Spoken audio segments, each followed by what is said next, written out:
Código Penal, artigo 32. As penas são: 1. Privativas de liberdade. 2. Restritivas de direitos. 3. De multa. Seção 1 das penas privativas de liberdade. Reclusão e detenção. Artigo 33. A pena de reclusão deve ser cumprida em regime fechado, semiaberto ou aberto. A de detenção em regime semiaberto ou aberto, salvo necessidade de transferência a regime fechado. Parágrafo 1º. Considera-se regime fechado a execução da pena em estabelecimento de segurança máxima ou média. Considera-se regime aberto a execução da pena em colônia agrícola, industrial ou estabelecimento similar. Considera-se regime aberto a execução da pena em casa de albergado ou estabelecimento adequado. Parágrafo 2º. As penas privativas de liberdade deverão ser executadas em forma progressiva, segundo o mérito do condenado, observados os seguintes critérios e ressalvadas as hipóteses de transferência a regime mais rigoroso. Letra A. O condenado a pena superior a 8 anos deverá começar a cumpri-la em regime fechado. Letra B. O condenado não reincidente, cuja pena seja superior a 4 anos e não exceda a 8, poderá, desde o princípio, cumpri-la em regime semiaberto. Letra C. O condenado não reincidente, cuja pena seja igual ou inferior a 4 anos, poderá, desde o início, cumpri-la em regime aberto. Parágrafo 3º. A determinação do regime inicial de cumprimento da pena far-se-á com observância dos critérios previstos no artigo 59 desse Código. Parágrafo 4º. O condenado por crime contra a administração pública terá a progressão de regime do cumprimento da pena condicionada à reparação do dano que causou ou à devolução do produto do ilícito praticado com os acréscimos legais. Regras do regime fechado. Artigo 34. O condenado será submetido no início do cumprimento da pena a exame criminológico de classificação para a individualização da execução. Parágrafo 1º. O condenado fica sujeito a trabalho no período diurno e a isolamento durante o período noturno. Parágrafo 2º. O trabalho será incomum dentro do estabelecimento, na conformidade das aptidões ou ocupações anteriores do condenado, desde que compatíveis com a execução da pena. Parágrafo 3º. O trabalho externo é admissível, no regime fechado, em serviços ou obras públicas. Regras do regime semiaberto. Artigo 35. Aplica-se a norma do artigo 34 desse Código Caput ao condenado que inicie o cumprimento da pena em regime semiaberto. Parágrafo 1º. O condenado fica sujeito a trabalho em comum durante o período diurno em colônia agrícola, industrial ou estabelecimento similar. Parágrafo 2º. O trabalho externo é admissível, bem como a frequência a cursos supletivos profissionalizantes de instrução de segundo grau ou superior. Regras do regime aberto. Artigo 36. O regime aberto baseia-se na autodisciplina e senso de responsabilidade do condenado. Parágrafo 1º. O condenado deverá, fora do estabelecimento e sem vigilância, trabalhar, frequentar curso ou exercer outra atividade autorizada, permanecendo recolhido durante o período noturno e nos dias de folga. Parágrafo 2º. O condenado será transferido do regime aberto se praticar fato definido como crime doloso, se frustrar os fins da execução ou se, podendo, não pagar a multa cumulativa aplicada. Regime especial. Artigo 37. As mulheres cumprem pena em estabelecimento próprio, observando-se os deveres e direitos inerentes à sua condição pessoal, bem como, no que couber, o disposto neste capítulo. Direitos do preso. Artigo 38. O preso conserva todos os direitos não atingidos pela perda da liberdade, impondo-se a todas as autoridades o respeito à sua integridade física e moral. Trabalho do preso. Artigo 39. O trabalho do preso será sempre remunerado, sendo-lhe garantidos os benefícios da Previdência Social. Legislação especial. Artigo 40. A legislação especial regulará a matéria prevista nos artigos 38 e 39 deste Código, bem como especificará os deveres e direitos do preso, os critérios para revogação e transferência dos regimes e estabelecerá as infrações disciplinares e correspondentes sanções. A superveniência de doença mental. Artigo 41. O condenado, a quem sobrevém doença mental, deve ser recolhido ao hospital de custódia e tratamento psiquiátrico, ou, à falta, a outro estabelecimento adequado. Detração. Computam-se na pena privativa de liberdade e na medida de segurança o tempo de prisão provisória no Brasil ou no estrangeiro, o de prisão administrativa e o de internação em qualquer dos estabelecimentos referidos no artigo anterior.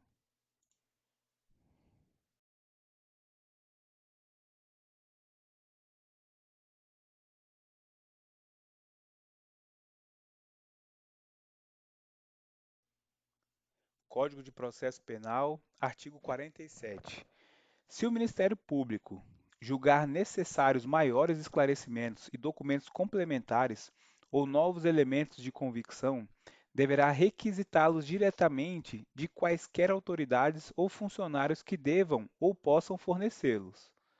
Artigo 48. A queixa contra qualquer dos autores do crime obrigará ao processo de todos, e o Ministério Público velará pela sua indivisibilidade. Artigo 49. A renúncia ao exercício do direito de queixa, em relação a um dos autores do crime, a todos se estenderá. Artigo 50. A renúncia expressa constará de declaração assinada pelo ofendido, por seu representante legal ou procurador com poderes especiais. Parágrafo único. A renúncia do representante legal do menor que houver completado 18 anos não privará este do direito de queixa, nem a renúncia do último excluirá o direito do primeiro. Artigo 51. O perdão concedido a um dos querelados aproveitará a todos, sem que produza, todavia, efeito em relação ao que recusar. Artigo 52. Se o querelante for menor de 21 e maior de 18 anos, o direito de perdão poderá ser exercido por ele ou por seu representante legal, mas o perdão concedido por um, havendo oposição do outro, não produzirá efeito. Artigo 53. Se o querelado for mentalmente enfermo ou retardado mental e não tiver representante legal, ou colidirem os interesses deste com os do querelado, a aceitação do perdão caberá ao curador que o juiz lhe nomear. Artigo 54. Se o querelado for menor de 21 anos, observar-se-á, quanto à aceitação do perdão, o disposto no artigo 52. Artigo 55. O perdão poderá ser aceito por procurador com poderes especiais. Artigo 56. Aplicar-se-á o perdão extraprocessual expresso, o disposto no artigo 50. Artigo 57. A renúncia tácita e o perdão tácito admitirão todos os meios de prova. Artigo 58. Concedido o perdão mediante declaração expressa nos autos, o querelado será intimado a dizer, dentro de 3 dias, se o aceita, devendo ao mesmo tempo ser cientificado de que o seu silêncio importará a aceitação. Parágrafo único. Aceito o perdão, o juiz julgará extinta a punibilidade. Artigo 59.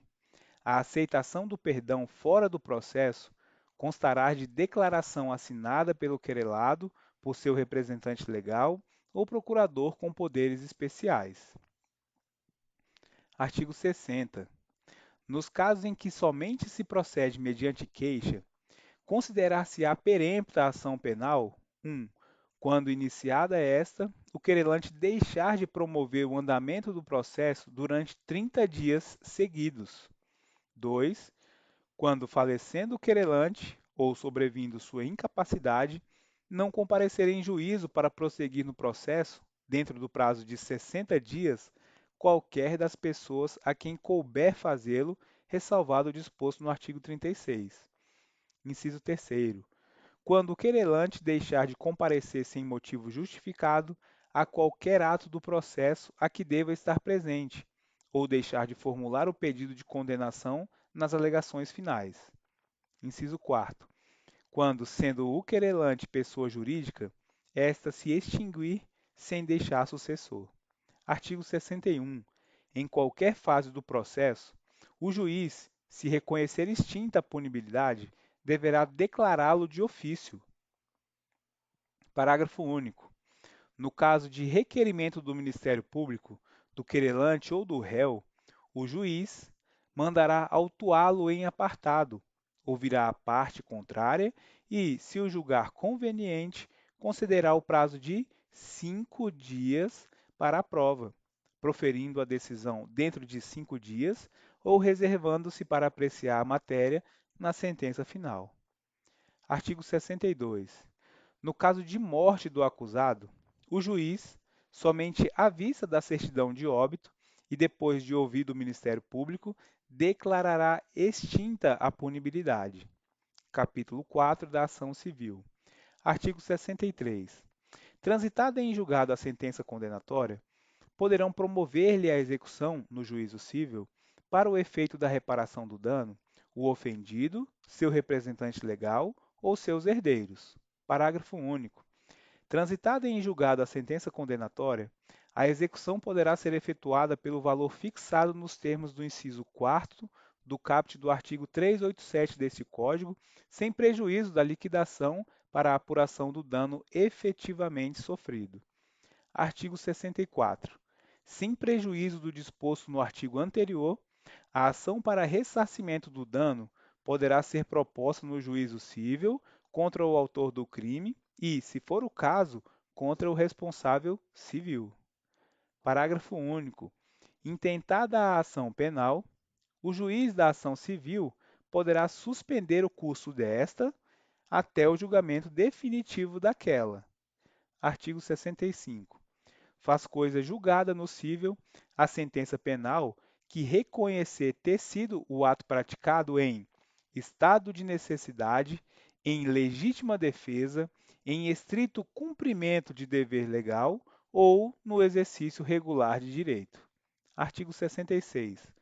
Não obstante a sentença absolutória no juízo criminal, a ação civil poderá ser proposta quando não tiver sido categoricamente reconhecida a inexistência material do fato.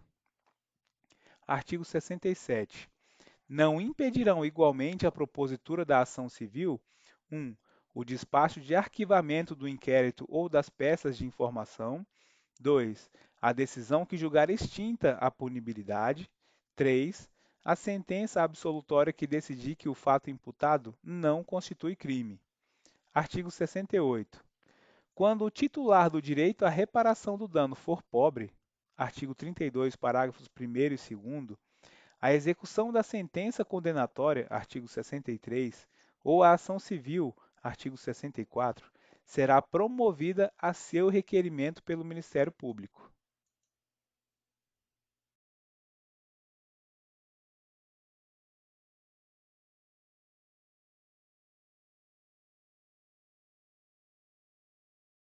Artigo 13.303 de 2016, artigo 42.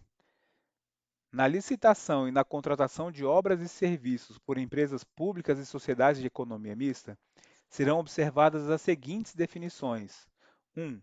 Empreitada por preço unitário. É a contratação por preço certo de unidades determinadas. 2. Empreitada por preço global. Contratação por preço certo e total. 3. Tarefa. É a contratação de mão de obra para pequenos trabalhos por preço certo, com ou sem fornecimento de material. 4. Empreitada integral. É a contratação de empreendimento em sua integralidade, com todas as etapas de obras, serviços e instalações necessárias, sob inteira responsabilidade da contratada, até a sua entrega ao contratante, em condições de entrada em operação, atendidos os requisitos técnicos e legais para sua utilização, em condições de segurança estrutural e operacional e com as características adequadas às finalidades para as quais foi contratada. 5. Contratação semi-integrada.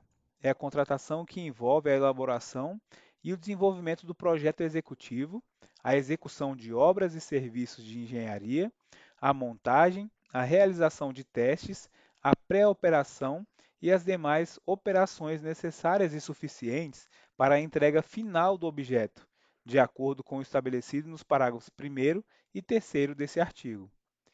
Inciso 6. Contratação integrada. É a contratação que envolve a elaboração e o desenvolvimento dos projetos básicos e executivos, a execução de obras e serviços de engenharia, a montagem, a realização de testes, a pré-operação e as demais operações necessárias e suficientes para a entrega final do objeto, de acordo com o estabelecido nos parágrafos 1º, 2º e 3º desse artigo. 6. Anteprojeto de engenharia é a peça técnica com todos os elementos de contornos necessários e fundamentais à elaboração do projeto básico, devendo conter minimamente os seguintes elementos: a. Demonstração e justificativa do programa de necessidades, visão global dos investimentos e definições relacionadas ao nível de serviço desejado. B. Condições de solidez, segurança e durabilidade e prazo de entrega. C. Estética do projeto arquitetônico. D. Parâmetros de adequação ao interesse público, à economia na utilização, à facilidade na execução, aos impactos ambientais e à acessibilidade. E. Concepção da obra ou do serviço de engenharia. F. Projetos anteriores ou estudos preliminares que embasaram a concepção adotada. G. Levantamento topográfico e cadastral. H. Pareceres de sondagem. I. Memorial descritivo dos elementos da edificação, dos componentes construtivos e dos materiais de construção, de forma a estabelecer padrões mínimos para a contratação. 8.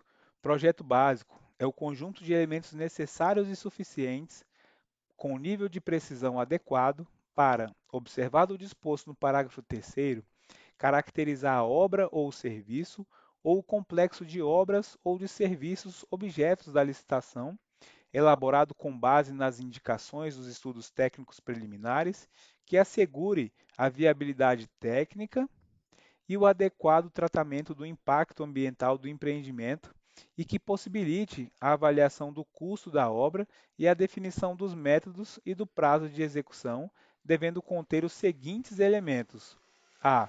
Desenvolvimento da solução escolhida, de forma a fornecer visão global da obra e a identificar todos os seus elementos constitutivos com clareza. B. Soluções técnicas globais e localizadas, suficientemente detalhadas, de forma a minimizar a necessidade de reformulação ou de variantes durante as fases de elaboração do projeto executivo e de realização das obras e montagem. C. Identificação dos tipos de serviços a executar e de materiais e equipamentos a incorporar à obra, bem como suas especificações, de modo a assegurar os melhores resultados para o empreendimento, sem frustrar o caráter competitivo para sua execução. D. Informações que possibilitem o estudo e a dedução de métodos construtivos, instalações provisórias e condições organizacionais para a obra, sem frustrar o caráter competitivo para sua execução. Letra E. Subsídios para a montagem do plano de licitação e gestão da obra, compreendendo a sua programação, a estratégia de suprimentos, as normas de fiscalização e outros dados necessários em cada caso. 9. Projeto executivo. É o conjunto dos elementos necessários e suficientes à execução completa da obra, de acordo com as normas técnicas pertinentes. 10. Matriz de riscos. É a cláusula contratual definidora de riscos e responsabilidades entre as partes e caracterizadora do equilíbrio econômico-financeiro inicial do contrato em termos de ônus financeiro decorrente de eventos supervenientes à contratação, contendo no mínimo as seguintes informações. Letra A, listagem de possíveis eventos supervenientes à assinatura do contrato impactantes no equilíbrio econômico-financeiro da avença e previsão de eventual necessidade de prolação de termo aditivo quando de sua ocorrência. B, estabelecimento preciso das frações do objeto em que haverá liberdade das contratadas para inovar em soluções metodológicas ou tecnológicas, em obrigações de resultado, em termos de modificação das soluções previamente delineadas no anteprojeto ou no projeto básico da licitação. Letra C, estabelecimento preciso das frações do objeto, em que não haverá liberdade das contratadas para inovar em soluções metodológicas ou tecnológicas, em obrigações de meio, devendo haver obrigação de identidade entre a execução e a solução pré-definida no anteprojeto ou no projeto básico da licitação. Parágrafo 1º. As contratações semi-integradas e integradas, referidas respectivamente nos incisos 5 e 6 do caput desse artigo, restringir-se-ão a obras e serviços de engenharia e observarão os seguintes requisitos. 1. O instrumento convocatório deverá conter, letra A, anteprojeto de engenharia, no caso de contratação integrada, com elementos técnicos que permitam a caracterização da obra ou do serviço e a elaboração e comparação de forma isonômica das propostas a serem ofertadas pelos particulares. Letra B. Projeto básico, nos casos de empreitada por preço unitário, de empreitada por preço global, de empreitada integral e de contratação semi-integrada nos termos definidos nesse artigo. Letra C. Documento técnico com definição precisa das frações do empreendimento em que haverá liberdade de as contratadas inovarem em soluções metodológicas ou tecnológicas, seja em termos de modificação das soluções previamente delineadas no anteprojeto ou no projeto básico da licitação, seja em termos de detalhamento dos sistemas e procedimentos construtivos previstos nessas peças técnicas. Letra D. Matriz de riscos. Inciso 2º. O valor estimado do objeto a ser licitado será calculado com base em valores de mercado, em valores pagos pela administração pública em serviços e obras similares ou em avaliação do custo global da obra, aferido mediante orçamento sintético ou metodologia expedita ou paramétrica. 3. O critério de julgamento a ser adotado será o de menor preço ou de melhor combinação de técnica e preço, pontuando-se na avaliação técnica as vantagens e os benefícios que eventualmente forem oferecidos para cada produto ou solução. Inciso 4. Na contratação semi-integrada, o projeto básico poderá ser alterado, desde que demonstrada a superioridade das inovações em termos de redução de custos, de aumento da qualidade, de redução do prazo de execução e de facilidade de manutenção ou operação. Parágrafo 2º.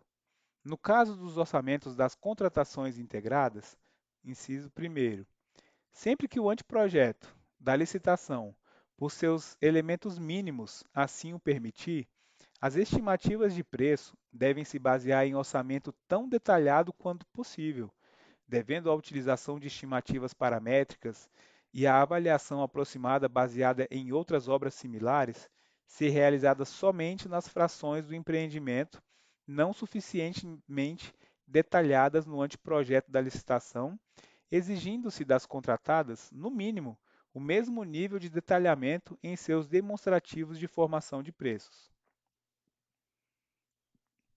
Inciso 2º.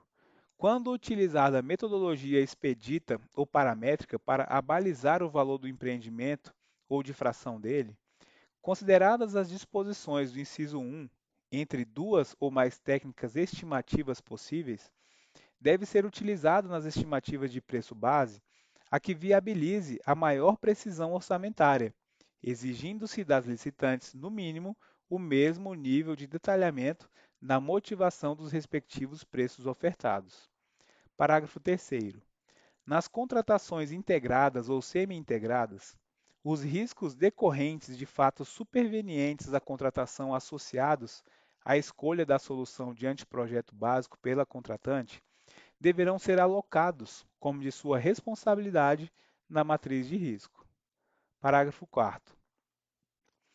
No caso de licitação de obras e serviços de engenharia, as empresas públicas e as sociedades de economia mista, abrangidas por essa lei, deverão utilizar a contratação semi-integrada prevista no inciso 5 do caput, cabendo a elas a elaboração ou a contratação do projeto básico antes da licitação de que trata esse parágrafo, podendo ser utilizadas outras modalidades previstas nos incisos do caput desse artigo, desde que essa opção seja devidamente justificada. Parágrafo 5º. Para fins do previsto na parte final do parágrafo 4º, não será admitida por parte da empresa pública ou da sociedade de economia mista, como justificativa para a adoção da modalidade de contratação integrada, a ausência de projeto básico. Artigo 43. Os contratos destinados à execução de obras e serviços de engenharia admitirão os seguintes regimes: 1. Empreitada por preço unitário, nos casos em que os objetos, por sua natureza, possuam imprecisão inerente de quantitativos em seus itens orçamentários. 2. Empreitada por preço global, quando for possível definir previamente no projeto básico, com boa margem de precisão, as quantidades dos serviços a serem posteriormente executados na fase contratual. Inciso 3º, contratação por tarefa, em contratações de profissionais autônomos ou de pequenas empresas para a realização de serviços técnicos comuns e de curta duração. Inciso 4º, empreitada integral, nos casos em que o contratante necessite receber o empreendimento, normalmente de alta complexidade, em condição de operação imediata. Inciso 5. Contratação semi-integrada, quando for possível definir previamente no projeto básico as quantidades dos serviços a serem posteriormente executados na fase contratual, em obra ou serviço de engenharia que possa ser executado com diferentes metodologias ou tecnologias. Inciso 6º. Contratação integrada, quando a obra ou o serviço de engenharia for de natureza predominantemente intelectual e de inovação tecnológica do objeto licitado, ou puder ser executado com diferentes metodologias ou tecnologias de domínio restrito no mercado. Parágrafo 1º. Serão obrigatoriamente precedidas pela elaboração de projeto básico, disponível para exame de qualquer interessado, as licitações para a contratação de obras e serviços, com exceção daquelas em que for adotado o regime previsto no inciso 6 do caput desse artigo. Parágrafo 2º. É vedada a execução, sem projeto executivo, de obras e serviços de engenharia. Artigo 44. É vedada a participação direta ou indireta nas licitações para obras e serviços de engenharia de que trata essa lei, 1. De pessoa física ou jurídica que tenha elaborado o anteprojeto ou projeto básico da licitação. 2. De pessoa jurídica que participar de consórcio responsável pela elaboração do anteprojeto ou do projeto básico da licitação. 3. De pessoa jurídica, da qual o autor do anteprojeto ou do projeto básico da licitação seja administrador, controlador, gerente, responsável técnico, subcontratado ou sócio, nesse último caso, quando a participação superar 5% do capital votante. Parágrafo 1º. A elaboração do projeto executivo constituirá encargo do contratado, consoante preço previamente fixado pela empresa pública ou pela sociedade de economia mista. Parágrafo 2º. É permitida a participação das pessoas jurídicas e da pessoa física de que tratam os incisos 2 e 3 do caput desse artigo, em licitação ou em execução de contrato, como consultor ou técnico nas funções de fiscalização, supervisão ou gerenciamento, exclusivamente a serviço da empresa pública e da sociedade de economia mista interessadas. Parágrafo 3º. Para fins do disposto no caput, considera-se participação indireta a existência de vínculos de natureza técnica, comercial, econômica, financeira ou trabalhista entre o autor do projeto básico, pessoa física ou jurídica, e o licitante ou o responsável pelos serviços, fornecimentos e obras, incluindo-se os fornecimentos de bens e serviços a estes necessários. Parágrafo 4º. O disposto no parágrafo 3º desse artigo aplica-se a empregados incumbidos de levar a efeito atos e procedimentos realizados pela empresa pública e pela sociedade de economia mista no curso da licitação. Artigo 45. Na contratação de obras e serviços, inclusive de engenharia, poderá ser estabelecida remuneração variável vinculada ao desempenho do contratado, com base em metas, padrões de qualidade, critérios de sustentabilidade ambiental e prazos de entrega definidos no instrumento convocatório e no contrato. Parágrafo único. A utilização da remuneração variável respeitará o limite orçamentário fixado pela empresa pública ou pela sociedade de economia mista para a respectiva contratação. Artigo 46. Mediante justificativa expressa e desde que não implique perda de economia de escala, poderá ser celebrado mais de um contrato para executar serviço de mesma natureza quando o objeto da contratação puder ser executado de forma concorrente e simultânea por mais de um contratado. Parágrafo 1º. Na hipótese prevista no caput desse artigo, será mantido o controle individualizado da execução do objeto contratual relativamente a cada um dos contratados. Seção 4 das normas específicas para aquisição de bens. Artigo 47. A empresa pública e a sociedade de economia mista, na licitação para aquisição de bens, poderão 1. Indicar marca ou modelo nas seguintes hipóteses: a. Em decorrência da necessidade de padronização do objeto. B. Quando, quando determinada marca ou modelo comercializado por mais de um fornecedor constituir o único capaz de atender o objeto do contrato. C. Quando for necessária para a compreensão do objeto, a identificação de determinada marca ou modelo apto a servir como referência, situação em que será obrigatório o acréscimo da expressão ou similar ou de melhor qualidade. 2. Exigir amostra do bem no procedimento de pré-qualificação e na fase de julgamento das propostas ou de lances, desde que justificada a necessidade de sua apresentação. Inciso 3º. Solicitar a certificação da qualidade do produto ou do processo de fabricação, inclusive sobre o aspecto ambiental, por instituição previamente credenciada. Parágrafo único. O edital poderá exigir, como condição de aceitabilidade da proposta, a adequação às normas da Associação Brasileira de Normas Técnicas, a ABNT, ou a certificação da qualidade do produto por instituição credenciada pelo Sistema Nacional de Metrologia, Normalização e Qualidade Industrial, o SINMetro. Artigo 48.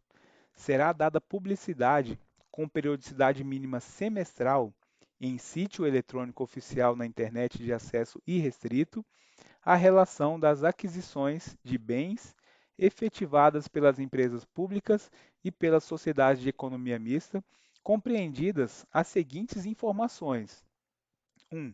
Identificação do bem comprado, de seu preço unitário e da qualidade da quantidade adquirida. 2. Nome do fornecedor. 3. Valor total de cada aquisição. Seção 5. Das normas específicas para a alienação de bens. Artigo 49. A alienação de bens por empresas públicas e por sociedades de economia mista será precedida de 1.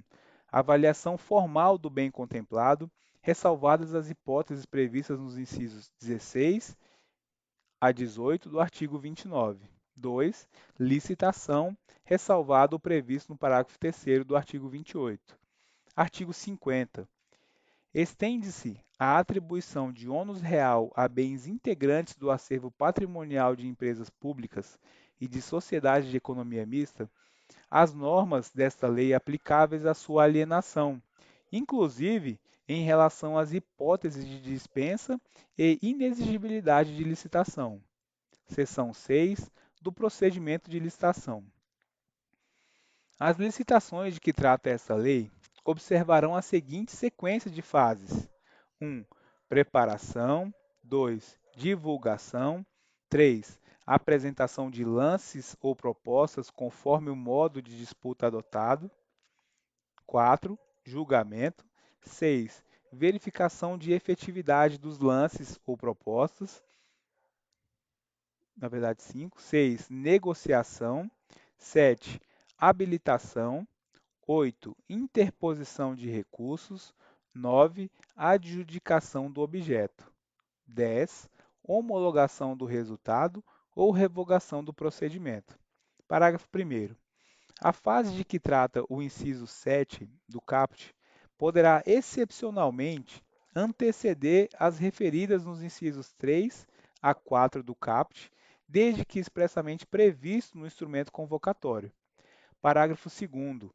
Os atos e procedimentos decorrentes das fases enumeradas no caput, praticados por empresas públicas, por sociedades de economia mista e por licitantes, serão efetivados preferencialmente por meio eletrônico, nos termos definidos pelo instrumento convocatório, devendo os avisos contendo os resumos dos editais das licitações e contratos abrangidos por essa lei ser previamente publicados no Diário Oficial da União, do Estado ou do município e na internet. Artigo 52. Poderão ser adotados os modos de disputa aberto ou fechado, ou, quando o objeto da licitação puder ser parcelado, a combinação entre ambos, observado o disposto no inciso 3º do artigo 32 dessa lei. Parágrafo 1º. No modo de disputa aberto, os licitantes apresentarão lances públicos e sucessivos, crescentes ou decrescentes, conforme o critério de julgamento adotado. Parágrafo 2º. No modo de disputa fechado, as propostas apresentadas pelos licitantes serão sigilosas até a data e a hora designadas para que sejam divulgadas. Artigo 53. Quando for adotado o modo de disputa aberto, poderão ser admitidos 1. A apresentação de lances intermediários. 2. O reinício da disputa após a definição do melhor lance para a definição das demais colocações, quando existir diferença de pelo menos 10% entre o melhor lance e o subsequente. Parágrafo único. Consideram-se intermediários os lances 1. Iguais ou inferiores ao maior já ofertado, quando adotado o julgamento pelo critério da maior oferta. 2. Iguais ou superiores ao menor, já ofertado, quando adotados os demais critérios de julgamento. Artigo 54. Poderão ser utilizados os seguintes critérios de julgamento: 1. Menor preço. 2. Maior desconto. 3. Melhor combinação de técnica e preço. 4. Melhor técnica. 5. Melhor conteúdo artístico. 6. Maior oferta de preço. 7. Maior retorno econômico. 8. Melhor destinação de bens alienados. Parágrafo 1º. Os critérios de julgamento serão expressamente identificados no instrumento convocatório e poderão ser combinados na hipótese de parcelamento do objeto, observado o disposto no inciso 3º do artigo 32. Parágrafo 2º. Na hipótese de adoção dos critérios referidos nos incisos 3, 4, 5 e 7 do caput desse artigo, o julgamento das propostas será efetivado mediante o emprego de parâmetros específicos, definidos no instrumento convocatório, destinados a limitar a subjetividade do julgamento. Para efeito de julgamento, não serão consideradas vantagens não previstas no instrumento convocatório. Parágrafo 4º. O critério previsto no inciso 2 do caput 1. Terá como referência o preço global fixado no instrumento convocatório, estendendo-se o desconto oferecido nas propostas ou lances vencedores a eventuais termos aditivos. 2. No caso de obras e serviços de engenharia, o desconto incidirá de forma linear sobre a totalidade dos itens constantes do orçamento estimado, que deverá obrigatoriamente integrar o instrumento convocatório. Parágrafo 5º. Quando for utilizado o critério referido no inciso 3º do caput, a avaliação das propostas técnicas e de menor preço e de preço considerará o percentual de ponderação mais relevante, limitado a 70%. Novamente, parágrafo 5º. Quando for utilizado o critério referido no inciso 3º do caput, a avaliação das propostas técnicas e de preço considerará o percentual de ponderação mais relevante, limitado a 70%. Parágrafo 6º. Quando for utilizado o critério referido no inciso 7º do caput, os lances ou propostas terão o objetivo de proporcionar economia à empresa pública ou à sociedade de economia mista, por meio da redução de suas despesas correntes, remunerando-se o licitante vencedor com base em percentual da economia de recursos gerada. Parágrafo 7º. Na implementação do critério previsto no inciso 8º do caput desse artigo, será obrigatoriamente considerada, nos termos do respectivo instrumento convocatório, a repercussão no meio social da finalidade para cujo atendimento o bem será utilizado pelo adquirente. Parágrafo 8º. O descumprimento da finalidade a que se refere o parágrafo 7º desse artigo resultará na imediata restituição do bem alcançado ao acervo patrimonial da empresa pública ou sociedade de economia mista, vedado nessa hipótese o pagamento de indenização em favor do adquirente. Artigo 55. Em caso de empate entre duas propostas, serão utilizados na ordem em que se encontram enumerados os seguintes critérios de desempate: 1. Disputa final, em que os licitantes empatados poderão apresentar nova proposta fechada em ato contínuo ao encerramento da etapa de julgamento. 2. Avaliação do desempenho contratual prévio dos licitantes, desde que exista sistema objetivo de avaliação instituído. 3. Os critérios estabelecidos nos artigos 3º da Lei 8248, de 91, e nos parágrafos 2º do artigo 3º da Lei 8666, de 93. 4º, sorteio. Artigo 56. Efetuado o julgamento dos lances ou propostas, será promovida a verificação de sua efetividade, promovendo-se a desclassificação daqueles que 1. Contenham vícios insanáveis. 2. Descumpram especificações técnicas constantes do instrumento convocatório. 3. Apresentem preços manifestamente inexequíveis. 4. Se encontrem acima do orçamento estimado para a contratação de que trata o parágrafo 1º do artigo 57, ressalvada a hipótese prevista no caput do artigo 34 dessa lei. Inciso 5. Não tenham sua execuibilidade demonstrada quando exigido pela empresa pública ou pela sociedade de economia mista. 5. Não tenham sua execuibilidade demonstrada quando exigido pela empresa pública ou pela sociedade de economia mista. 6. Apresentem desconformidade com outras exigências do instrumento convocatório, salvo se for possível a acomodação a seus termos, antes da adjudicação do objeto e sem que se prejudique a atribuição de tratamento isonômico entre os licitantes. Parágrafo 1º. A verificação da efetividade dos lances ou propostas poderá ser feita exclusivamente em relação aos lances e propostas mais bem classificados. Parágrafo 2º. A empresa pública e a sociedade de economia mista poderão realizar diligências para aferir a execuibilidade das propostas ou exigir dos licitantes que ela seja demonstrada na forma do inciso 5 do caput. Parágrafo 3º. Nas licitações de obras e serviços de engenharia, consideram-se inexequíveis as propostas com valores globais inferiores a 70% do menor dos seguintes valores: 1. A média aritmética dos valores das propostas superiores a 50% do valor do orçamento estimado pela empresa pública ou sociedade de economia mista. Inciso segundo, ou o valor do orçamento estimado pela empresa pública ou sociedade de economia mista. Parágrafo 4º. Para os demais objetos, para efeito de avaliação da execuibilidade ou de sobrepreço, deverão ser estabelecidos critérios de aceitabilidade de preços que considerem o preço global, os quantitativos e os preços unitários, assim definidos no instrumento convocatório. Artigo 57.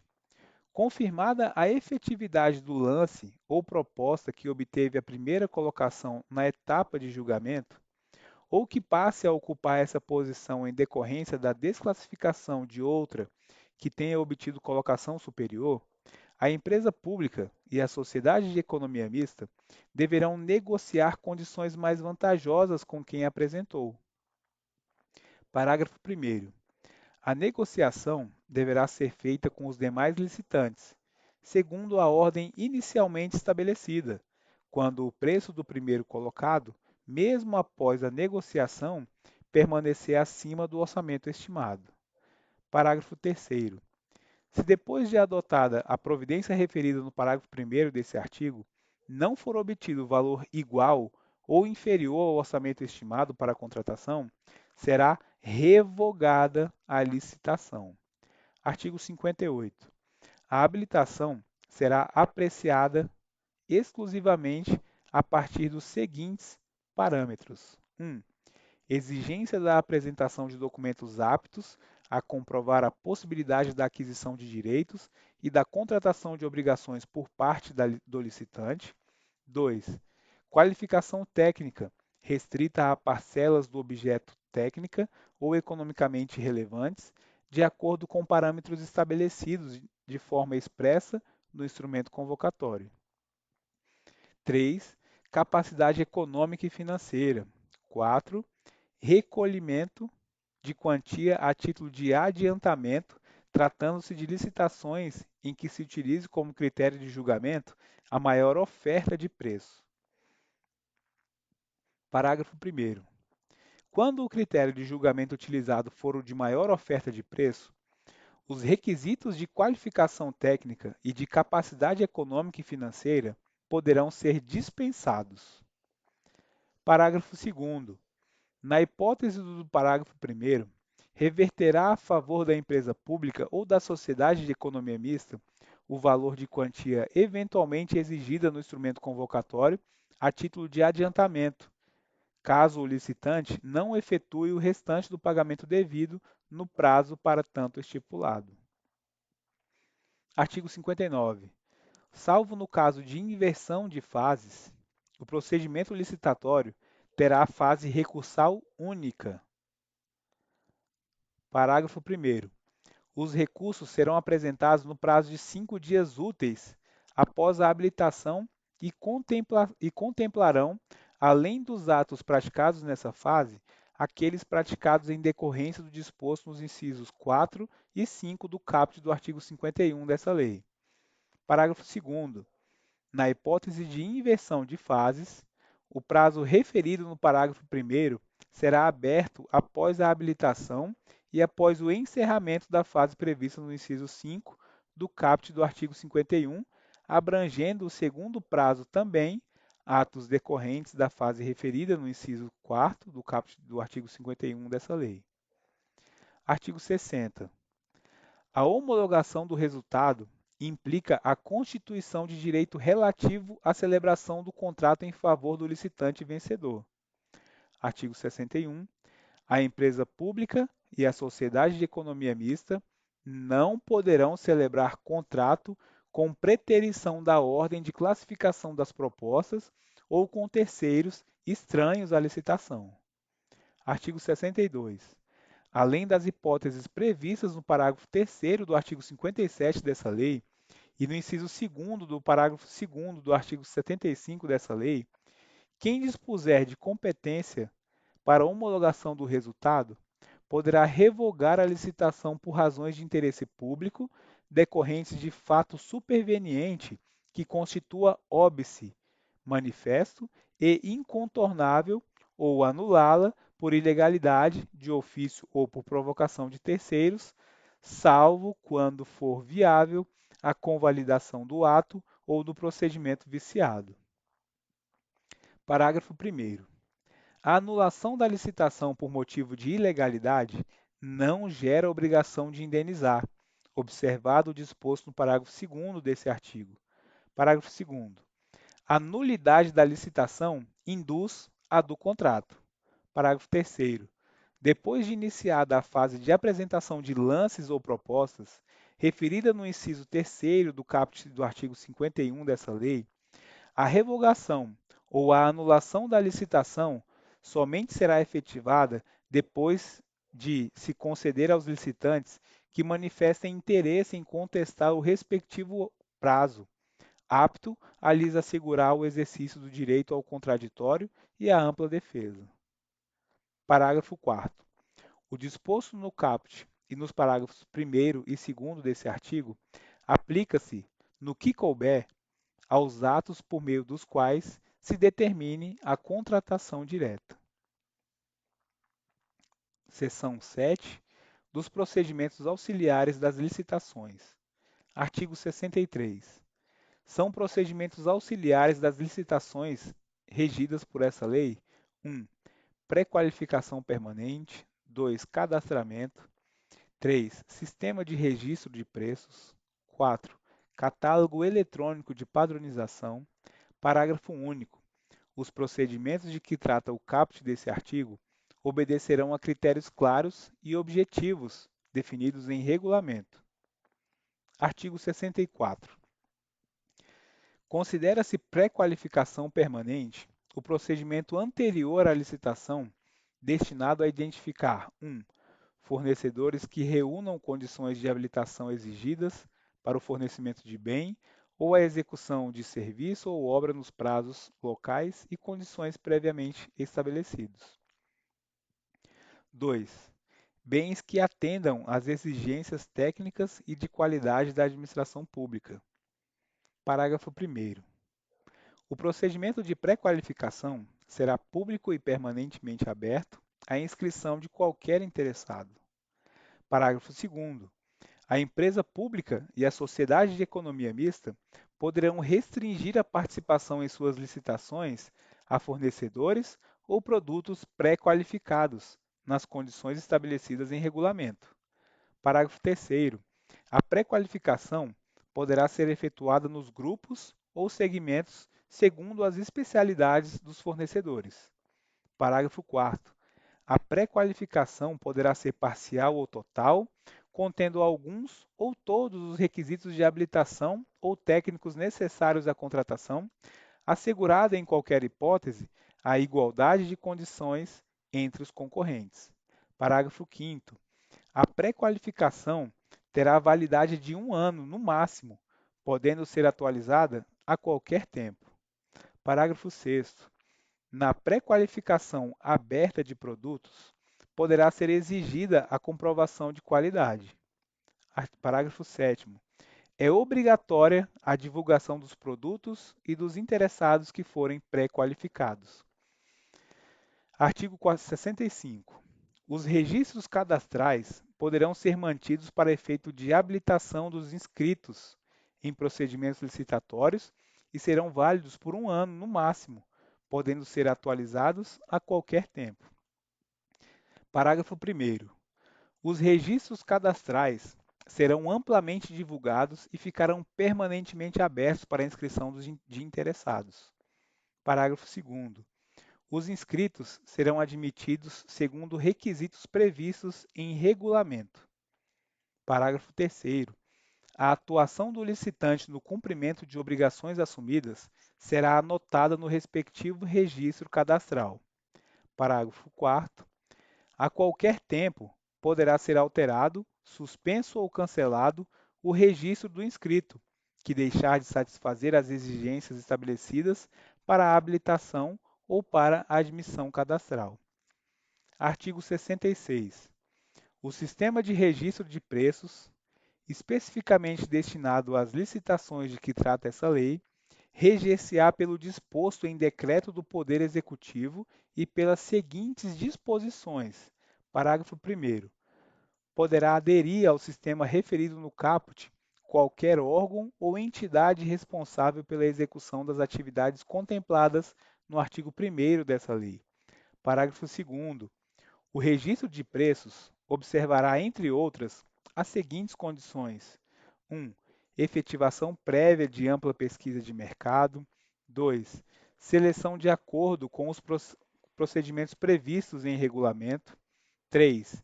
Desenvolvimento obrigatório de rotina de controle e atualização periódicos dos preços registrados. 4. Definição da validade do registro. 5. Inclusão, na respectiva ata, do registro dos licitantes que aceitarem cotar os bens ou serviços com preços iguais ao do licitante vencedor, na sequência da classificação do certame, assim como dos licitantes que mantiverem suas propostas originais. Parágrafo 3º. A existência de preços registrados não obriga a administração pública a firmar os contratos que deles poderão advir, sendo facultada a realização de licitação específica, assegurada ao licitante registrado preferência em igualdade de condições. Artigo 67. O catálogo eletrônico de padronização de compras, serviços e obras consiste em um sistema informatizado de gerenciamento centralizado destinado a permitir a padronização dos itens a serem adquiridos pela empresa pública ou sociedade de economia mista, que estarão disponíveis para a realização de licitação. Parágrafo único. O catálogo referido no caput poderá ser utilizado em licitações cujo critério de julgamento seja o menor preço ou maior desconto e conterá toda a documentação e todos os procedimentos da fase interna da licitação, assim como as especificações dos respectivos objetos, conforme disposto em regulamento.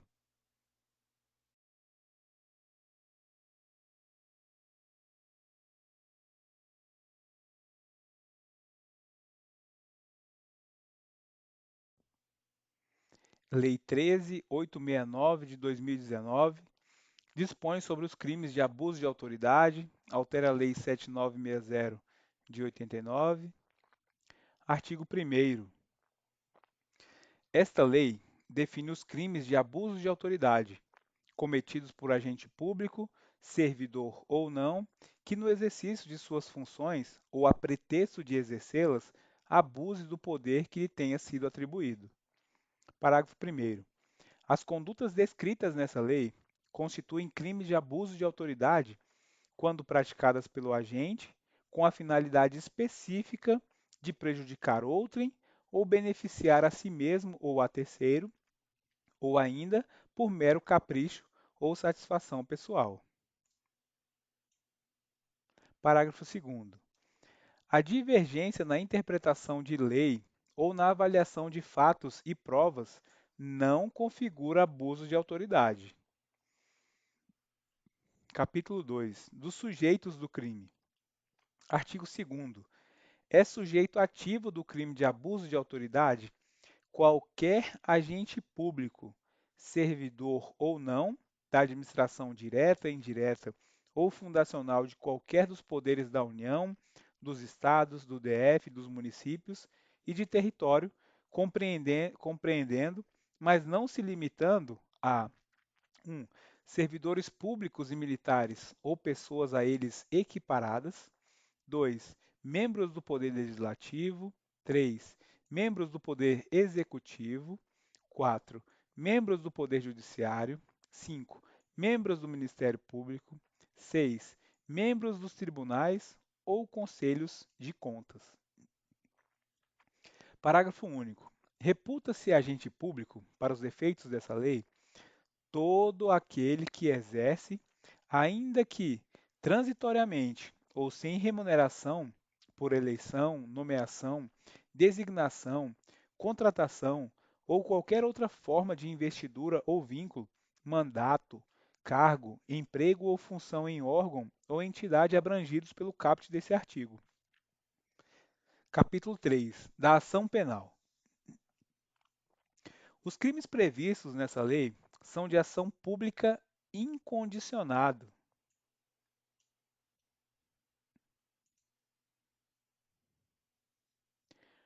Artigo 3º. Os crimes previstos nessa lei são de ação penal pública incondicionada. Parágrafo 1º. Será admitida ação privada se a ação penal pública não for intentada no prazo legal, cabendo ao Ministério Público aditar a queixa, repudiá-la e oferecer denúncia substitutiva, intervir em todos os termos do processo, fornecer elementos de prova, interpor recurso e, a todo tempo, no caso de negligência do querelante, retomar a ação como parte principal. Parágrafo 2º. A ação privada subsidiária será exercida no prazo de 6 meses, contado da data em que se esgotar o prazo para o oferecimento da denúncia. Capítulo 4. Dos efeitos das condenações e das penas restritivas de direitos. Seção 1. Dos efeitos da condenação. Artigo 4º. São efeitos da condenação: 1. Tornar certa a obrigação de indenizar o dano causado pelo crime, devendo o juiz, a requerimento do ofendido, fixar na sentença o valor mínimo para reparação dos danos causados pela infração, considerando os prejuízos por ele sofridos. 2. A inabilitação para o exercício de cargo, mandato ou função pública pelo período de 1 a 5 anos. 3. A perda do cargo, do mandato ou da função pública. Parágrafo único. Os efeitos previstos nos incisos 2 e 3 do caput desse artigo são condicionados à ocorrência de reincidência em crime de abuso de autoridade e não são automáticos, devendo ser declarados motivadamente na sentença. Seção 2. Das penas restritivas de direitos. As penas restritivas de direitos substitutivas das privativas de liberdade previstas nessa lei são: 1. Prestação de serviços à comunidade ou a entidades públicas. 2. Suspensão do exercício do cargo, da função ou do mandato pelo prazo de 1 a 6 meses, com a perda dos vencimentos e das vantagens. Parágrafo único. As penas restritivas de direitos podem ser aplicadas autônoma ou cumulativamente. Capítulo 5.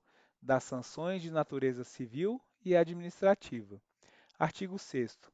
As penas previstas nessa lei serão aplicadas independentemente das sanções de natureza civil ou administrativa cabíveis. Parágrafo único. As notícias de crimes previstos nessa lei, que descreverem falta funcional, serão informadas à autoridade competente com vistas à apuração. Artigo 7º. As responsabilidades civil e administrativa são independentes da criminal, não se podendo mais questionar sobre a existência ou a autoria do fato quando essas questões tenham sido decididas no juízo criminal. Artigo 8º.